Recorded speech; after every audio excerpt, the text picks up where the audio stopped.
अंतर्राष्ट्रीय मिलेट वर्ष 2023 के दृष्टिगत उत्तर प्रदेश मिलेट्स पुनरुद्धार योजना राज्य सरकार द्वारा भी इसे प्रोत्साहित किया जा रहा है। योजना के अंतर्गत मिलेट्स के प्रयोग, उत्पादन व उत्पाद को बढ़ावा देने के उद्देश्य से उत्तर प्रदेश सरकार द्वारा विभिन्न कार्यक्रमों का आयोजन किया जा रहा है तथा इससे होने वाले स्वास्थ्य संबंधी लाभों को जनता तक पहुंचाने का प्रयास जारी है। इसी क्रम में आजमगढ़ स्थित नेहरू हॉल के सभागार में स्कूल करिकुलम के माध्यम से अध्यापकों का प्रशिक्षण कार्यक्रम आयोजित किया गया, जिसका उद्देश्य बच्चों के माध्यम से अभिभावकों तक श्री अन्न की औषधि गुणों को बताना।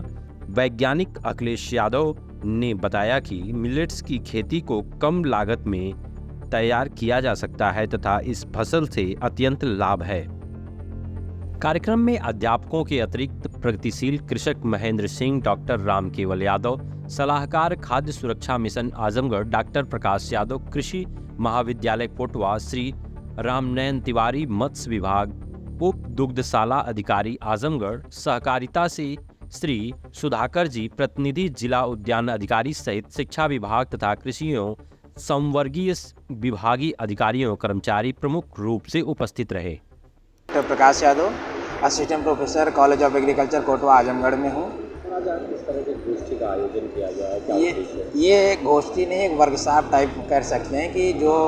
हमारे जनपद आजमगढ़ के शिक्षक हैं उनको यहाँ पे बुला करके, जैसा कि हमारी भारत सरकार और राज्य सरकार अंतर्राष्ट्रीय मिलेट वर्ष मना रही है और मोटे अनाज को बढ़ावा देने के लिए तरह तरह के कार्यक्रम आयोजित किए जा रहे हैं, उसी के तहत एक ये वर्कशॉप है कि ये शिक्षक लोगों को इस मोटे अनाज के बारे में जानकारी दी जाए, इनको बताया जाए, ताकि अपने विद्यालय में पहुंचकर जो बच्चे वहां आ रहे हैं उनको भी इससे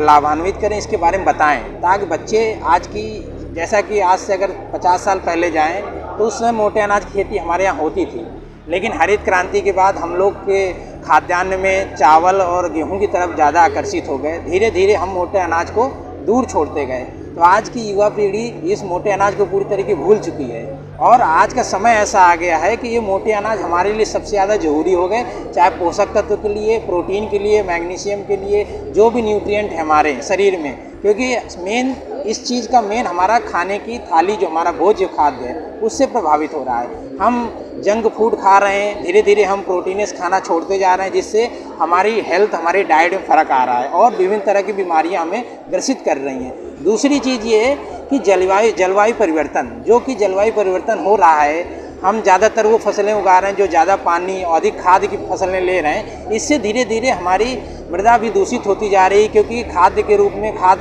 हम यूरिया, DAP के ज़्यादा यूज करके हम धीरे धीरे मिट्टी को जहरीली बनाते जा रहे हैं। तो इस समय आया कि हम इन मिलेट्स, क्योंकि मिलेट्स जो होता है वो कम पानी और कम खाद से भी उगाया जा सकता है, जो मिट्टी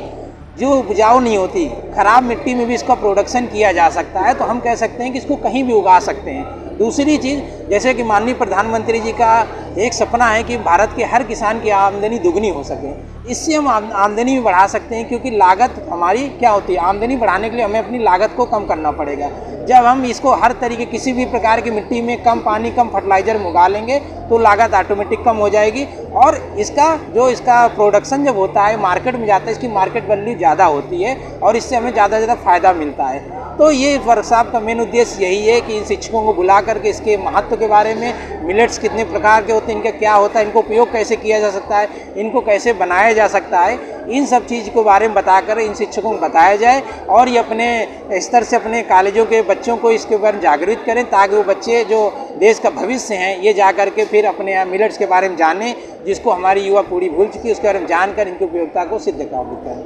जनपद के